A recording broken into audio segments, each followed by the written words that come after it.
que trabalhar mais, e a gente se preocupa com essa margem, né? Que eu posso fazer no meio desse caminho? A reposição não tem como fazer mais barato do que tá. É. O gado gordo também é um valor meio engessado, o preço base aqui de São Paulo. Cara, eu tô mais focado em tentar fazer uma comida mais barata dentro de casa. Que nesse momento que eu consigo fazer é mexer da porteira para dentro É, e fazer algumas travas no mercado futuro. É é. o que eu tenho de opções aí para segurar minha margem nesse momento. E na hora que dá essa disparada, né, da Recrio, o negócio fica meio sem base, né? Porque você fala assim, bom, se você tá comprando hoje um bezerro de 3 mil, quanto que tá um, 13.500. né? Três a desmaminha lisa pra frente ali, né? Daí sem limite, né? Aí o nego começa a ficar louco, começa a pedir 5 mil, É. né? Num garrotinho Um dizendo que boi é boi, magro. né? Um garrotinho ele dizendo que é boi, ele quer 5 mil, né? E aí você fala, pô, e se eu entrar nisso daqui e o mercado voltar, né? Porque se o mercado for para cima, beleza, né? Aí você dá um pouquinho de coragem, né? Mas e se o mercado volta? E como é que fica essa decisão para comprar, hein? Nosso medo é esse aí, que a gente nem respirou direito, né? É, Então por isso que você tem que tomar essas decisões muito baseado no que você consegue fechar no mercado futuro. O cara deu margem, fecha. é, Não deu margem, vai pescar lambari. é. É mais fácil do que arriscar nesse momento, né? Mas então, se assim, essa a ferramenta de mercado futuro, você tem usado bastante. Tem usado, tem Mas usado. Mas o mercado futuro mesmo. É um pouco diferente que a maioria das pessoas tem feito opções de compra, né? Put, call. Eu já estou na linha do mercado futuro mesmo, vendendo no futuro ou comprando. você já faz um estoque lá, uma estratégia de especulação mesmo, Tô né? fazendo um hedge mesmo. É, Não, nada muito complexo, é é, de acordo com o que a gente vende por mês. De ter um histórico de matar 160 bois por mês é o que eu fecho. é. Tem momentos aí que não faz sentido fechar. Agora o momento que está fazendo sentido, né? Tem uma perspectiva de baixar um pouco o preço do boi em maio, né? É uma tendência de todo ano. É. Mas tem alguns momentos que não faz sentido, eu não fecho. Mas o que que você está achando que vai acontecer, assim, o feeling né, de quem está no todo dia fazendo negócio ali? A gente viu, né, notícias essa semana agora tem aquele jogo ali da China, né, em algum momento parece que a China vai brecar ali no meio por causa das cotas, né? E É, aí vai começar a sobrar esse boi aqui dentro do Brasil e possivelmente jogar o preço para baixo. Mas saiu notícia essa semana de peste suína, peste suína não, febre aftosa. febre aftosa lá na China. Então, como que isso impacta lá? O que que você sentiu da turma aí com essas notícias essa Cara, semana? eu também fiquei pensando bastante nisso semana passada. A gente não tem nada de concreto, óbvio. Mas eu tenho minhas suposições, cara. Eu acredito que essa cota é real, mas a carne também sempre entrou pela China por países ali, dos tigres asiáticos. Eu acredito que esse movimento vai se manter. Ah, não entra na China, entra por Hong Kong, algum país ali em É, volta. Ainda mais num momento desse de febre aftosa lá, eu acredito que vai fazer diferença para eles no consumo interno, né? é, E quem que vai conseguir suprir essa carne? Vai ser o Brasilzão mesmo. é, Então a gente vai ter que achar outro caminho, se for real esse negócio dessa cota, se for engessado. Eu é. acredito que outros países, como Argentina, Austrália, dificilmente vão conseguir bater essa proteína É, barata e na nossa quantidade, né? em volume e em preço está muito longe, né, do, Tá do, muito do, do longe. boi do Brasil, né? E você tem sentido que essas notícias impactam na tua decisão, assim, diretamente? Assim, por exemplo, né, porque cria hoje em dia, com essa coisa da internet, pô, a gente tá lá no grupo do GPB, né? É, Você é um cara, eu acho que você é o cara mais ativo do grupo, né, Danilo? eu Tá sou sempre lá mesmo. mandando notícia e tal. A gente sabe que a notícia ela dissemina muito rápido hoje, né? Então, pô, você solta uma notícia da China hoje aqui, o cara te compra o gado amanhã e já usa isso de argumento, né? Usa. Ó, E você viu aí o que inclusive no aconteceu, mesmo né? dia na bolsa de valores isso já reflete. Aham. Se você estiver olhando para o gráfico, cara, uma notícia no dia seguinte o mercado já abre em baixo, em alta, realizações de lucro. Então a gente tem que estar sempre antenado com isso aí. Tanto para uma oportunidade ou para vazar de um negócio que já está feito, sabe? É. Mas você acha que esse movimento, né, que a gente está agora, né? Qual é a tua leitura desse movimento? A gente enxerga aqui parece que a gente está respirando agora, parece que o negócio vai bem, mas pô, tá todo mundo com medo de tudo. É, Né? a gente tá traumatizado, né? A gente acha que a qualquer momento sai uma notícia que derruba, a qualquer momento o governo toma uma decisão aí que ferra tudo, e muitas vezes isso é suposição, é só especulação e não acontece nada daquilo, né? Como é que você está se posicionando aí? Você está assim, otimista com... Você acha que boi vai bater R$ 500 ano que vem? Você acha que é isso daí? Você acha que vai para baixo? Como é que você está vendo nesse momento? Cara, meu sentimento é do boi estabilizar aí na casa de uns R$ 400, eu não sei quando, né? Não tenho. Todos os analistas já fizeram algumas contradições, né, do ano passado para cá. Mas uma coisa é fato, tá com uma oferta baixa, uma demanda muito alta, e eu acho difícil conseguir segurar o boi agora. Normalmente no meio do ano dá uma esfriada. Então eu acredito que ele vai andar, tem um movimento lateralizado aí, para no segundo semestre explodir. Não acredito em boi de R$ 500 nesse ciclo. Seria ótimo para a gente, né? Ia virar o nosso jogo. Mas dentro da realidade de hoje, um arroba em torno de R$ 400 está dando muita margem. Isso aí já é muito Com o interessante, preço do sabe? milho que tá, né? Com o preço do milho baixando, soja baixando. Então, eu acredito que seria muito interessante essa faixa de preço, mas eu acredito nela para o segundo semestre. No primeiro semestre, acredito que vai ficar lateralizado aí esses valores. Que costuma acontecer isso, né? Agora no meio do ano é onde está a safra de verão de boi a pasto saindo, né? Então, normalmente tem esse movimento, né? De dar uma embarrigada no meio do ano e o segundo semestre puxa com força, né? É o gráfico dos últimos 30 anos, não foi coisa da minha cabeça também. Tipo, e sabe o que é engraçado, né? Isso daí eu até te perguntei assim, como você percebe a turma, porque você está bem envolvido com a turma, então a gente vê que o pecuarista ele é muito emocional, né? Ele reage muito ao sentimento do mercado, né? E o sentimento do mercado normalmente ele aponta para o lado contrário, né? Então por quê? Porque quando o negócio está ruim, o cara acha que vai acabar tudo, né? Então 2022, final de 22, 23, 24, você só via negada reclamando, chorando, agora vai acabar tudo, vai quebrar tudo, tem que parar com tudo. Mas com razão, né? O negócio estava sofrido, né? Mas parece que nunca vai voltar, né? Parece que vai cair pro eterno, né? E na hora que sobe também, a turma também fica muito animada. Aí começa a fazer umas loucuras, né? Então eu vi essa semana passada aí, vídeo de leilão, acho que em Goiás, se não me engano. Em Goiás, foi do Daniel Rabelo que postou isso daí.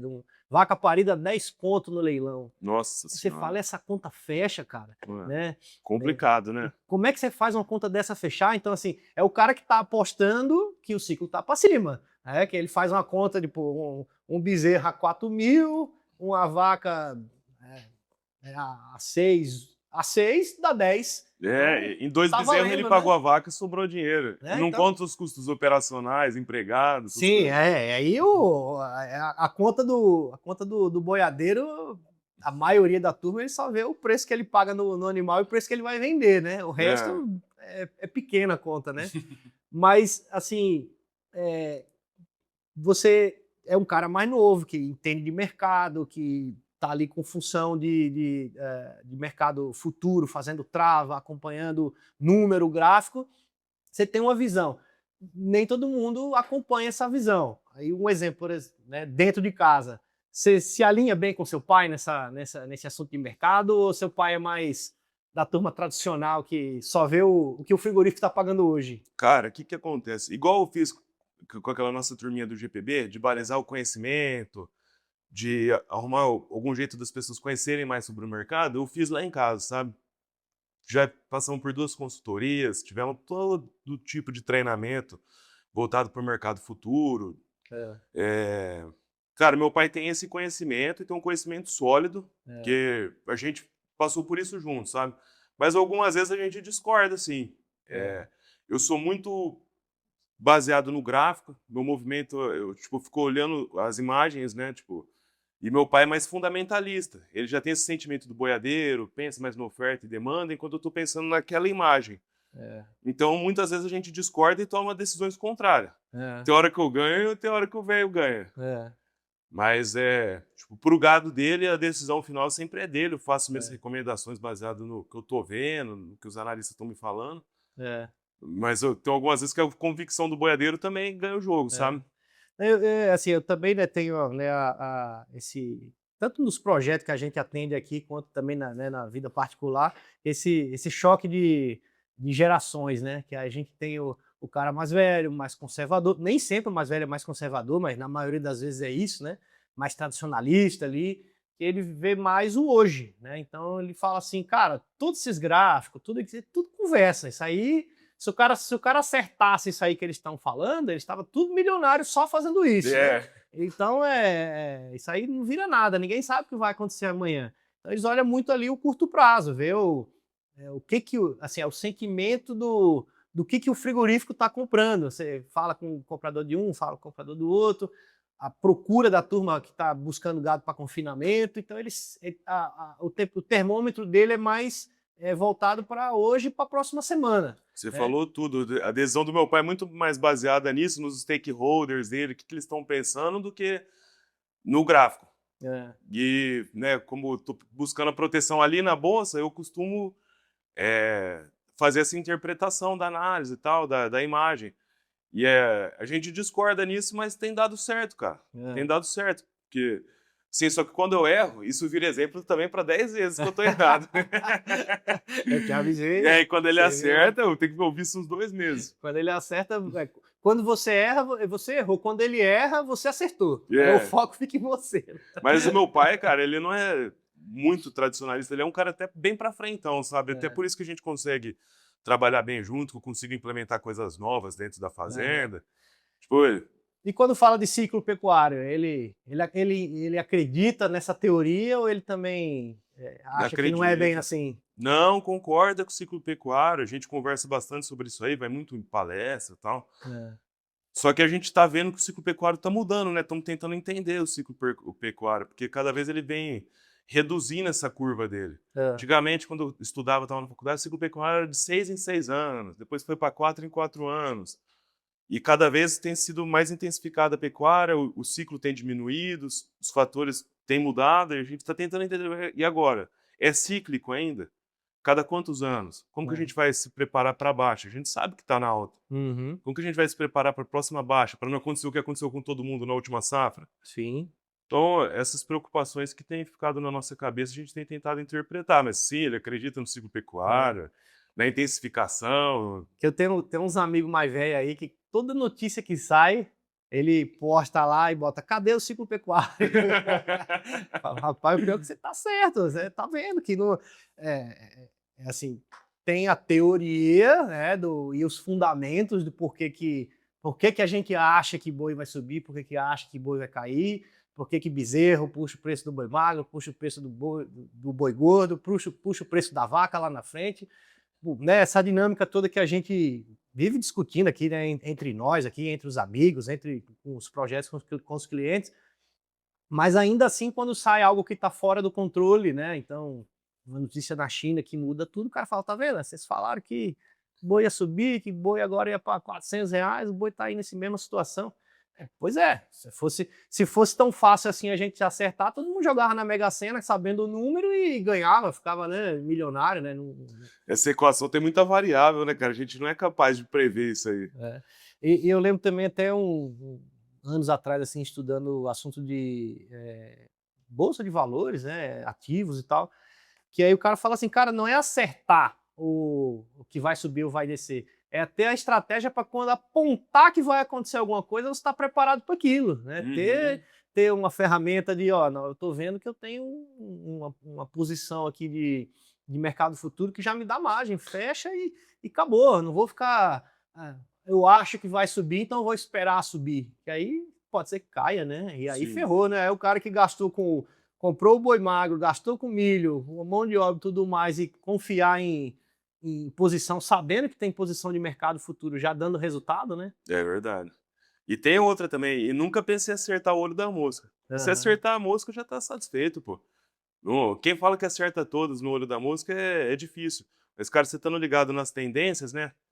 É difícil você vender o boi mais caro e comprar o milho mais barato. Mas, pô, você acertando a tendência, fazer um bom negócio, é isso aí que muda o jogo. Na média, né? Na média, mais você tá acertar do que errar. Com certeza. E ao longo dos anos, né? Pecuária não é um assunto de um ano só. Não. Você tem que olhar ali o resultado dos últimos anos para entender se na média de 5, 6 anos você fez alguma coisa boa, né? É verdade. Você ficou mais rico ou mais pobre nos últimos 5, 6 anos. Né? E dentro desse assunto, né, de operacional, até você citou um pouco aí que entrou no amendoim, né, numa reforma, né? Então, no passado a gente andou junto aí, né, tentando arrendar área para você ir lá plantar amendoim e tudo Foi mais. mesmo. Qual foi a tua experiência? O que você aprendeu com essa do amendoim, né? Porque é uma cultura que teve o seu momento que todo mundo queria plantar amendoim, Aham. até o padre da cidade estava plantando amendoim, porque o amendoim estava dando dinheiro demais. E depois não vim mais falar, assim, né? Tem a galera do amendoim forte ainda, mas ficou quieta a turma, né? É, porque tá meio complicada a situação do amendoim. Cara, o que que aconteceu? Quando eu vim trabalhar na fazenda, foi a cultura que eu fiz conta que dava mais margem ali dentro do que é plantado na região. É. E aí, novo, né? Tinha muita força de vontade, resolvi empreender no amendoim, compramos o maquinário, tinha uma área boa para reformar de pastagem degradada e plantei 4 safras de amendoim. Para mim É. foi ótimo, cara. Por quê? Eu estava num período que eu tinha formado há pouco tempo, tinha uma visão prática de boiadeiro, assim, boa, mas nessa parte de agricultura eu não tinha uma visão prática muito boa, eu entendia mais da teoria do que da prática do negócio, sabe? Então, como eu tive que ficar muito dentro da operação, treinando funcionário, eu mesmo aprendendo a fazer as operações, cara, me deu uma visão geral de agricultura, assim, muito boa, tanto da parte de manejo de herbicida, inseticida, quanto da parte operacional do negócio de maquinário, sabe? Uhum. Que o amendoim você mexe com muita máquina, muitos processos. Então, para mim, foi um puta de um aprendizado, assim, foi uma escola muito boa. Ganhei pouco dinheiro, mas ganhei. Ainda era uma época que o amendoim estava dando dinheiro. Mas eu tive a sorte que num ano eu perdi um arrendamento e o cenário exterior virou de ponta cabeça, assim, o amendoim começou a valer muito pouco lá fora, e meu pai falou, esse ano nós não vamos plantar. É. E foi a maior sorte que a gente teve, que foi um ano ruim. É. Aí no outro ano, meu pai falou, esse ano nós não vamos plantar de novo. Damos sorte de novo. Aí acabei vendendo maquinário e fiquei focado no milho, porque o milho, além de ser uma cultura muito mais fácil de gerenciar, é a comida do meu gado, né? Sim. Então, acabou que pra gente foi mais positivo, assim. Por um lado, o amendoim na reforma do pasto é uma reforma muito Excelente, boa, né? Você muito tem boa. vamos dizer assim, se talvez o amendoim não te deu tanta rentabilidade, mas deixou uma pastagem formada maravilhosa, né? É verdade. E aí, então, assim, por um lado, assim, né, tem os ganhos indiretos também disso daí, que não foi só no preço, mas, cara, eu lembro que na época o pessoal tava, assim, pagando R$ 7.000 por alqueire adiantado, Adiantado. né? Então, você pagar adiantado um arrendamento de R$ 7.000 o alqueire aqui em São Paulo, por que você está fazendo que você não está mexendo com amendoim, né? Que você não está plantando amendoim, ou pelo menos arrendando para eles, né? Que está dando muito mais dinheiro que qualquer outra coisa. Mas como tudo que tem a economia reage a incentivos, né? Então, Uhum. é a mesma coisa do ciclo pecuário, tem incentivo, né? Então tá bom de preço, todo mundo quer entrar, todo mundo investe, todo mundo mexe, mas aí tem a saturação no mercado, tem o mercado internacional que muda, e aí quem é do negócio acaba persistindo e ficando, e quem tava ali tentando alguma coisa fala, não é minha Os praia, né? aventureiros saem, igual eu Vou, fiz. vou ficar no que eu sei fazer, que isso daí, né? E assim, eu lembro dessa turma assim, ser uma turma grande, né? Então, assim, a turma ali pro lado aqui de Novo Horizonte, Bebedouro e tal, que eram os caras que pô, arrendavam áreas imensas e pagando adiantado, e falava assim, cara, os caras têm bala na agulha, né, velho? Como é? Aí eu lembro de conversar com um deles, assim, aí o cara tinha tomado um baita fumo no ano anterior, aí tava lá, chegou para plantar o outro ano e falou, cara, mas vocês estão tomando um baita fumo que você vai plantar de novo? Ele falou, eu não posso parar. Tá vendo esse maquinário aí todo aí? Eu tenho que pagar ainda eles, né? É complicado, é um círculo vicioso. Então você saiu, não saiu, né? Mas mudou a estratégia da agricultura dentro da fazenda e partiu mais pro milho, né? É uma É, combinação interessante porque é para dentro, né? fui plantar um negócio mais fácil e é um negócio que a gente não precisa nem vender, assim, fica tudo dentro de casa, a maioria, faz grão úmido, consegui. Tipo, por exemplo, eu tô tendo uma produtividade legal, mas não tô precisando levar para a cooperativa, secar, armazenar, pagar um monte de taxas, descartar impureza. A gente surgiu essa tecnologia de fazer o grão úmido dentro da fazenda, cara, isso aí É, pra gente foi uma virada de chave. é, Que hoje em dia, tipo, eu não preciso investir num silo, nem secador, nada. Faço tudo naqueles silos bolsa. é, Toda a minha safra tá ali, guardada dentro daqueles linguição, e eu coloco 20% de água lá dentro. é. para armazenar esse milho. Essa mistura do milho mais 20% de água é um produto que é 10% mais energético que o milho. Então, cara, essa tecnologia, além de baratear meu milho, está trazendo mais ganho de peso dentro do confinamento. Para mim está sendo bom demais. Ganhou performance no confinamento, baixou custo. Você diminui despesa, né? Continua reformando pastagem, que é o que eu tenho feito ainda. Hoje eu estou plantando milho nos lugares que eu plantava amendoim lá no começo. Sabe, a gente vem fazendo esse rodízio dentro da fazenda.